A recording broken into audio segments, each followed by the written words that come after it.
President, jeg vil få lov å gå tilbake til statsministerens innledningsord.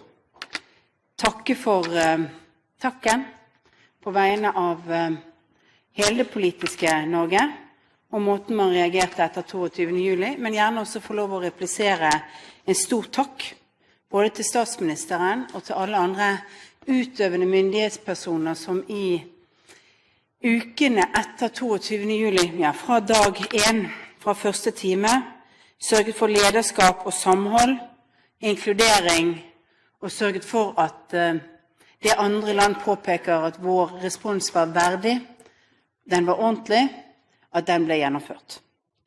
Det er klart at en sånn opplevelse for et land, det er en sjelsettende historisk opplevelse. Det er en opplevelse av en trussel som har gitt et svar og en respons på samhold som har vært fantastisk, og som det er viktig at vi tar vare på i vårt samfunn fremover. Ikke gjennom ikke å kunne være politisk uenige om saker, men faktisk ta vare på rammene rundt, anstendigheten i den politiske debatten og respekten for hverandres politiske synspunkter, at vi kanskje har noen av de samme målene for samfunnet og for velferden, men ikke at vi nødvendigvis er enige om virkemidlene eller veien dit. La meg si også at vi støttet opp under 22. juli-kommisjonen og mener fortsatt at den har et viktig og stort ansvar for å kartlegge forarbeidet, responsen under og hva som har skjedd i ettertid av 22. juli. Men det betyr ikke at det ikke er tema og saker knyttet til dette som fortjener større politisk oppmerksomhet. Fra vår side har det ikke manglet på anledninger til å kunne gå ut og kritisere regjeringen for enkeltsider av beredskapen. Vi har unnlatt å gjøre det, fordi vi mente at det ikke var riktig, og det er ikke riktig å peke på ansvar. Men det er noen politiske spørsmål som jeg nå forventer litt andre svar fra regjeringen på, knyttet til PST og politiet, enn det vi har fått tidligere. For det første, før jul i fjor spurte jeg statsministeren om vi kunne få en uavhengig gjennomgang av ressurs- og kapasitetssituasjonen til PST, som kunne overlevere Stortinget i egnet form med hemmelighetsstempling og noe annet. Stortinget kan behandle dette, men at Stortinget får en informasjon om hva kapasiteten og ressurssituasjonen faktisk er, fra et uavhengig organ, ikke bare gjennom budsjettskjønnmalingen til regjeringen. Årsaken til det var de informasjoner vi fikk om manglende spaningskapasitet og mye engstelse som kom opp fra PST selv, om hva de hadde av ressurser.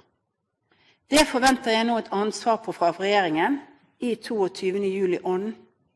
Stortinget må være bedre informert. Dette bør vi kunne gjøre i fellesskap, ikke gjøre til partipolitikk. Det andre, spørsmålet om politihelikopter er ikke nytt. Det har vi holdt på med i ganske mange år. Spørsmålet om budsjettsituasjonen for politiet, og hva man egentlig får når regjeringen skryter av økte bevilgninger, det burde også kunne fått en verdigere form av de vanlige budsjettkranglene som vi har. Derfor kommer vi til å fremme forslag om en ny politistudie, som går gjennom både kapasitetsbehovene når det gjelder bemanning, men også tekniske spørsmål i årene fremover, sånn at vi har et bedre grunnlag for å si at vi kan løse alle oppgavene politiet blir satt til, i stedet for en uverdig debatt mellom både de ansatte i politiet og justisministeren, og opposisjonen og justisministeren. Også i blir 22. juli-ånden synes jeg at det er noe vi burde kunne samarbeide om, og at regjeringen nå kunne innrømme og få til. Likevel er det ingen tvil om at en av de store oppgavene som står foran oss er den økonomiske usikkerheten, som ikke nødvendigvis kommer fra Norge internt, men det er også noe vi kommer til å merke, usikkerheten og hvor mye drivkraften i den internasjonale økonomien kommer til å være fremover. Hvilken respons vi skal ha til utenforliggende impulser eller mangel på impulser til økonomien, vil selvfølgelig være ulikheter også i den økonomiske politikken. Men jeg tror det er viktig å huske at langsiktig konkurransekraft for et land, ja, det dreier seg om at vi alltid passer på hovedgrepene som sørger for at vi har konkurransekraft, at vi har kunnskapskapital, at vi har muligheten til å skape trygghet gjennom trygge jobber, og trygghet skaper vi i dag gjennom å satse på kunnskap og konkurransekraft. Da er det viktig å se på hvilke strukturgrep som må gjøres for å få til dette fremover. Ikke bare spørsmål om å drive ansvarlig økonomisk politikk i makrostørrelser, men å drive ansvarlig økonomisk politikk i mikrostørrelsene, i form av å sørge for at måten vi bygger vår økonomi på fremover fordrer at det blir flere arbeidsplasser, sørger for at norske bedrifter blir mer konkurransedyktige, sørger for at vi blir mer innovative, nyskapende. For jeg tror jo faktisk at alle i denne sal har som et mål at Velferds-Norge skal opprettholdes, men Velferds-Norge bygger på én ting: vår økonomis evne til å bære det. Trygge jobber dreier seg om hver enkelt bedrifts evne til å bære kostnadsnivået gjennom høy produktivitet, innovasjon og kunnskapskraft. Derfor er det viktig å se på hvilke grep vi må gjøre fremover. I den perioden som har gått fra 2005, så startet man med det som Arne Strand i Dagsavisen sa denne regjeringen kom til dekket bord. Den forrige regjeringen gjorde noen litt vonde og vanskelige strukturgrep. Vi senket skattetrykket. Nå er det jo nesten opphevet til en religion at skattetrykket fra 2004 er det viktig å styre på. Vel, det er altså skattetrykket fra Per-Kristian Foss og Høyre på det tidspunktet, motargumentert fra venstresiden på det tidspunktet. Det andre viktige strukturgrepet var for første gang å få rentenivået ned på europeisk gjennomsnitt, sånn som gjorde at kronekursen ikke ble tvunget opp i så høye baner. Og vi er på vei inn i litt av den samme utfordringen når det gjelder kronekursen, som det vi hadde på begynnelsen av det siste tiåret. Så fikk vi drahjelp av kanskje den største strukturreformen som har skjedd i Europa, nemlig utvidelsen av EU, de 4 friheter som har gjort at vi har fått en bevegelse i arbeidsmarkedet som Norge aldri tidligere har hatt, gjennom at så mange har kommet til Norge og hjulpet med å bygge velferden fremover. De nye strukturgrepene må vi kanskje hente mer innenfra, og ikke regne med gir trekkraften utenfra. For det første så er det nok nødvendig å ta inn over seg det åpenbart regjeringen ikke tar inn over seg, nemlig at Norge faller på alle barometrene som måler konkurransekraft og innovasjonsevne. Vi har falt fordi andre land har gjort det bedre. Og vi vet jo at i det øyeblikket det blir trangere i markedene ute, ja, så er konkurransekraft enda viktigere. Fra 2005 til 2008 så gikk internasjonal økonomi på full kapasitet. Ja, da ville også de dyre produsentene ha en markedsplass. Nå kommer pris og kvalitet til å bli viktigere. Da må vi sørge for at kvaliteten er god, for prisen vår kommer aldri til å være like konkurransedyktig. Og da er det innovasjon, nyskapningsevne som er viktig. Da er det viktig å se på hvilke elementer i Norge gjør at kostnadsnivået vårt blir høyere enn det som bare er et spørsmål om lønninger. Og et av de er blant annet det vi har diskutert i replikkordskiftet etter statsministeren, nemlig formuesskatten. Formuesskatten er en særnorsk skatt på norsk eierskap. Det betyr at når du har en norsk eier, ja, så må du altså være enda mer produktiv og tjene mer i den bedriften for å være like lønnsom som naboarbeidsplassen som eies av en italiener eller en kineser for den saks skyld. Det å fjerne eiendomsskatten er etter min mening en måte å styrke den norske modellen på. For den norske modellen dreier seg ikke bare om at statsministeren sitter og snakker med LO-ledere. Nå lytter han litt lite på den etter min mening i dag da, men ellers snakker med LO-lederen på toppen. Den dreier seg om nærhet mellom eier og ansatte. Den dreier seg om et samfunn hvor småbedrifter drives på den måten at eieren sitter i det samme bedrift, i samme idrettslagsstyre og bidrar med sponsormidler, behandler på den samme butikken lokalt og snakker med sine ansatte over frysedisken.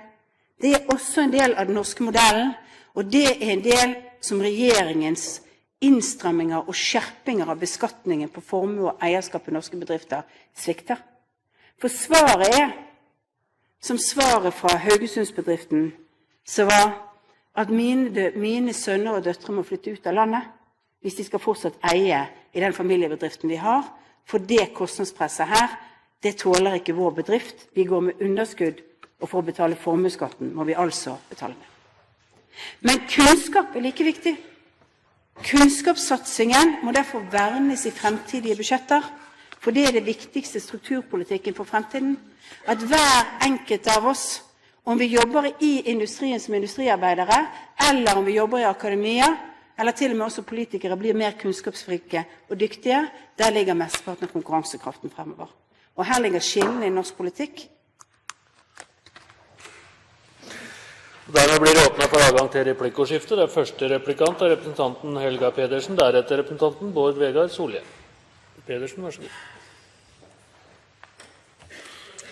Jeg har lagt merke til at Høyres leder i svært liten grad snakker om skillelinjene i norsk politikk.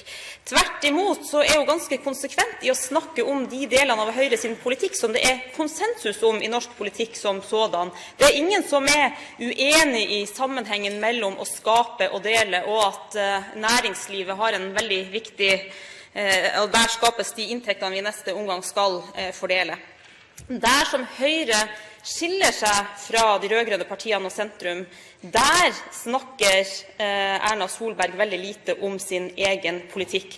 Og med unntak av formueskatten så hører vi nesten aldri Høyres leder snakke om skattekutt og om privatskoler. Og jeg lurer på hva som er årsaken til det. Har Erna Solberg avlyst de her delene av sitt partiprogram, eller har hun innsett at det her ikke slår an i befolkningen? Solberg, vær så god. Takk. President, de største skillene i norsk politikk går i viljen til å satse på kunnskap og kompetanse. Det er sånn at venstresiden forsøker å si at det er skattelettelse og privatisering som er store skillene. Det er et skille at vi ønsker å bruke alle gode krefter. At vi tror vi kan få ned helsekøen i Norge raskere. Vi synes at det er unødvendig at folk står lenge i operasjonskø, når de kunne vært i jobb og bidra til å finansiere velferdssamfunnet vårt, i stedet for å være passive og tære på det. Men det velger altså dagens regjering å se bort fra, ved at de ikke ønsker å bruke valgfriheten sånn, at du også kan kunne velge privat tilbud over det. Men skillelinjene, for eksempel i skolepolitikken, er jo større enn det representanten Helga Pedersen forsøker å fremsi nå. I alle fall var det sånn i kommunevalgkampen.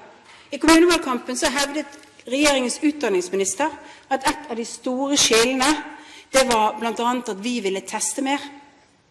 Ja, vi mener at det er viktig for eksempel å ha overgangstesting i norsk skole. Så registrerte jeg at det var åpenbart et SV-standpunkt, og det var feil, for Arbeiderpartiet var enig med oss. Jeg må bare si at jeg tror at skillene er flere. Og en av de viktigste tingene som er utfordringen til Arbeiderpartiet, det er at noen av de skillene går rett gjennom Arbeiderpartiet, og det er mange av velgerne deres som har sett, derfor velger de nå å stemme på oss fremfor Arbeiderpartiet. Er det riktig oppfattet at representanten Pedersen ønsker 2 replikker? Vær så god. Det er riktig oppfattet, president.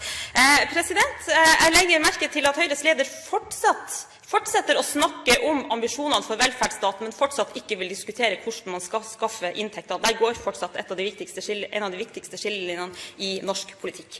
Så la jeg også merke til at Høyre-lederne trakk frem private løsninger. I Bergen så har Høyre styrt i flere år, og man har hatt alle muligheter til å organisere eldreomsorgen akkurat sånn som man ønsker.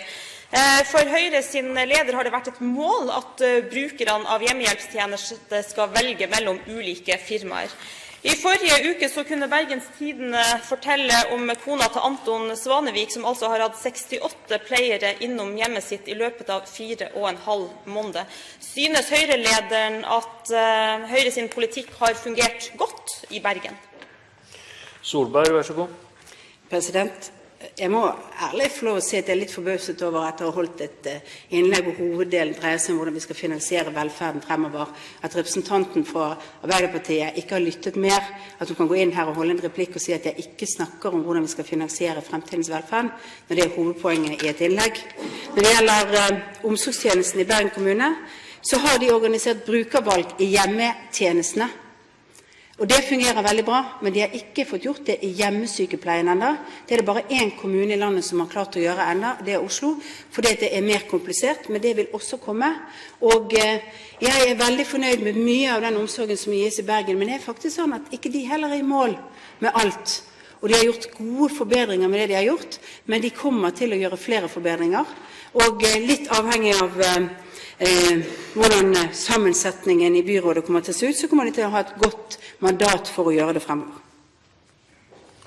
Da neste replikant, representanten Bård Vegar Solhjell, deretter representanten Trygve Slagsvold Vedum. Solhjell, vær så god. I første omgang, ja.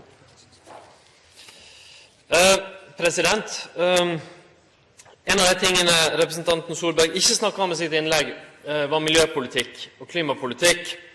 Men i løpet av de siste 1,5 årene så har Høyre i en rekke enkeltsaker og standpunkter gått inn for standpunkter her i Stortinget og i andre sammenhenger som vil øke norske klimagassutslipp.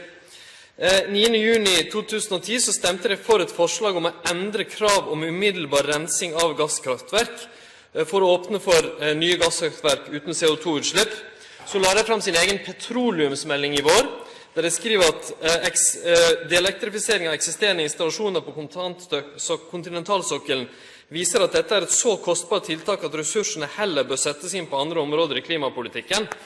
Så har de også åpnet for en nytolkning av klimaforlikets krav om nasjonale kutt, det vil si enkelte representanter i Høyre har gjort det. Så vet jeg at Høyre står på klimaforliket, men mitt spørsmål er, hvordan vil dere gjennomføre klimaforlikets ambisiøse mål hvis man skal øke utslippene så dramatisk som det åpner for? Jeg skulle veldig gjerne stått her i dag og sagt ambisiøst hvordan Høyre skal kutte gjennomføre klimakuttene i årene fremover. For her burde vi vært i dagens politikk. I dag burde Stortinget ha for lengst behandlet oppfølgingen av klimaforliket. Men det er vi jo ikke, fordi regjeringen har ikke klart å bli enige om hvor klimakuttene skal komme. De har ikke klart å levere dokumentasjon til Stortinget om hvordan det felles forliket vi har skal gjennomføres. Og da kan godt Bård Vegar Solhjell utfordre meg på enkeltdeler av dette og si at jeg burde ha noen lang liste til deg om hvordan jeg skal gjøre det. Men sannheten er at det var du, eller ditt parti, som skulle levert det grunnlaget for at Stortinget kunne fatte beslutninger og lage rammebetingelser rundt det som var mulig. Og det egentlig mener jeg at SV burde holdt munn om klimautslipp og klimapolitikk frem til de leverer dette, for de har ingen mulighet til å kritisere noen andre når de selv ikke klarer å legge frem et dokument for Stortinget som kan lage beslutningsgrunnlag for norske nasjonalforsamlingen. Da neste replikant, representanten Trygve Slagsvold Vedum, og det ser ut til at det blir plass til ytterligere en replikk fra representanten Bård Vegar Solhjell deretter. Det var voldsomt i språkbruk av en som ønsker å bli statsminister.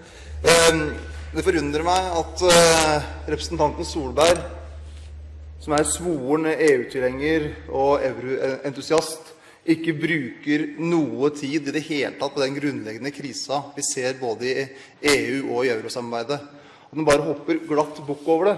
Spesielt når vi ser Høyres historie, når Jan Tore Sanner i midten av forrige periode sa at fordelen er klart større enn ulempene ved å innføre euroen i Norge. Og representanten Solberg sa høsten 2008, og jeg siterer, «Det er viktigere å få Norge inn i EU enn å sitte i regjering». Så mitt spørsmål til representanten Solberg er det fortsatt viktigere for Høyre å innføre euroen og få Norge inn i EU enn å sitte i regjering? Solberg, vær så god. Der gjorde representanten et lite forsøk på kusk i sitatet. Ja, det er riktig at jeg mener langsiktig for Høyre, så er en overordnet ønske for oss å være medlem av EU. Jeg har ikke sagt et overordnet ønske for oss å innføre euro i Norge. Men et overordnet ønske for oss å delta i den solidariske løftet det er, og sørge for at fredsprosjektet EU går videre, og sørge for at vi deltar i beslutninger som har stor påvirkning for oss. Og derfor er det sånn at hvis valget på et tidspunkt skulle stått mellom at vi kunne bidra til at Norge faktisk ble medlemmer av EU og sitte i regjering på det tidspunktet, så har Høyre sagt veldig klart hva det valget er. For øyeblikket er ikke det et valg. For øyeblikket er det ikke noe spørsmål om at vi får Norge eller saken om EU opp på dagsorden raskt igjen. Men så til det mer overordnet. Jeg kunne godt snakket mer om krisen i EU, men jeg tror som vi nasjonalpolitikere i Norge, så tror jeg det viktigste vi gjør, det er å svare på hvordan skal vi svare på det som skjer av krise rundt oss. Og det svaret har jeg gitt. Det dreier seg om å skape trygghet gjennom å investere i kunnskap og konkurransekraft. Da neste replikant, representanten Bård Vegar Solhjell, og det en lederreplikk, og mye tyder på at den vil gå til representanten Slagsvold Vedum, dersom ingen av de øvrige partiene ber om den. Solhjell, vær så god. Jeg fikk kanskje den følelsen nå at representanten Solberg ferdig med å vokse litt kjepphøy på et godt valgresultat. Jeg kan føle at siden jeg ikke er helt i den situasjonen selv, så kan jeg gjenkjenne det.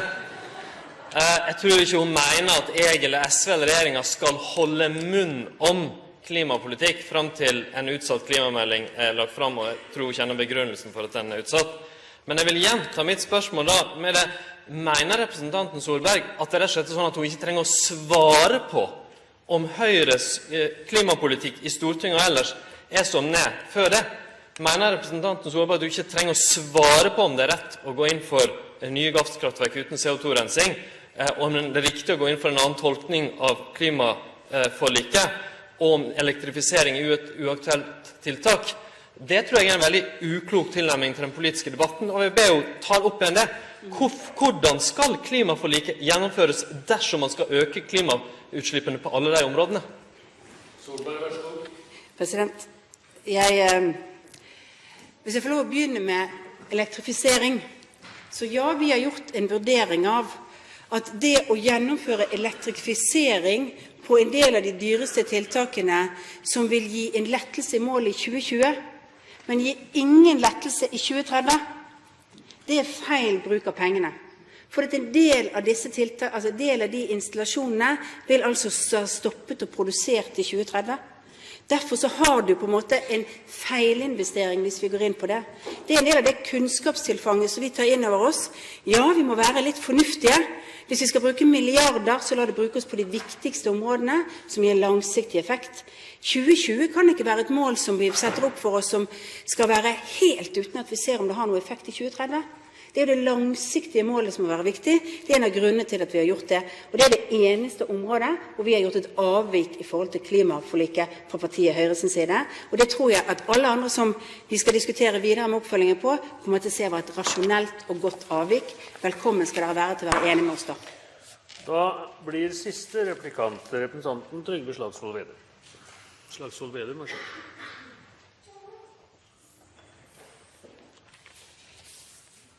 Takk, president. Jeg synes representanten Solberg gjør seg selv veldig liten når hun gir uttrykk for at det ikke er naturlig å snakke om krisen i våre nærmeste naboland i en trontale i landets nasjonalforsamling. Spesielt sett i lys av at hun har ambisjoner om å bli statsminister. Det med sitater er veldig slitsomt, det kjenner flere av oss til, men det er jo litt interessant også å få fram hva politikere har ment over tid. Så jeg vil komme med et nytt sitat, selv om jeg skjønte at det var plagsomt i sted, fra Erna Solberg. For meg framstår etter hvert at Norge vil inngå i eurosamarbeidet ved et EU-medlemskap som et viktigere og viktigere argument. Sitat slutt. Men jeg hørte svaret ditt i sted, så følte jeg nesten at representanten Solberg ønsket å distansere seg fra eurosamarbeidet og skille EU-medlemskap og eurosamarbeidet. Så spørsmålet mitt er, mener representanten Solberg fortsatt at eurosamarbeidet er et viktigere og viktigere argument for norsk EU-medlemskap? Solberg, vær så god. President, i 1994, da vi gjennomførte alle evalueringene og analysene før EU-medlemskapet, ble eurosamarbeidet trukket frem som et av de områdene hvor man kanskje mente i økonomisk politikk at det ville ha en negativ virkning, fordi vi var motsyklisk i norsk økonomi i forhold til den europeiske økonomien. I 2006 fikk vi laget en uavhengig utredning om hvordan norsk økonomi hadde endret seg, og hvordan det avspilte seg i forhold til euro på det tidspunktet.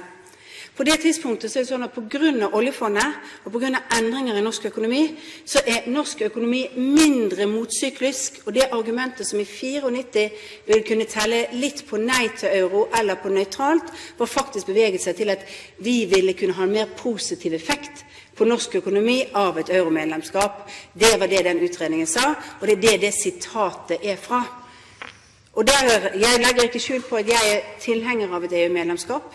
Jeg legger heller gjerne bruke lange tider på å analysere hva som er utfordringen i EU. Men la meg peke på 2 land som du burde studere litt nærmere, nemlig Nederland og Østerrike.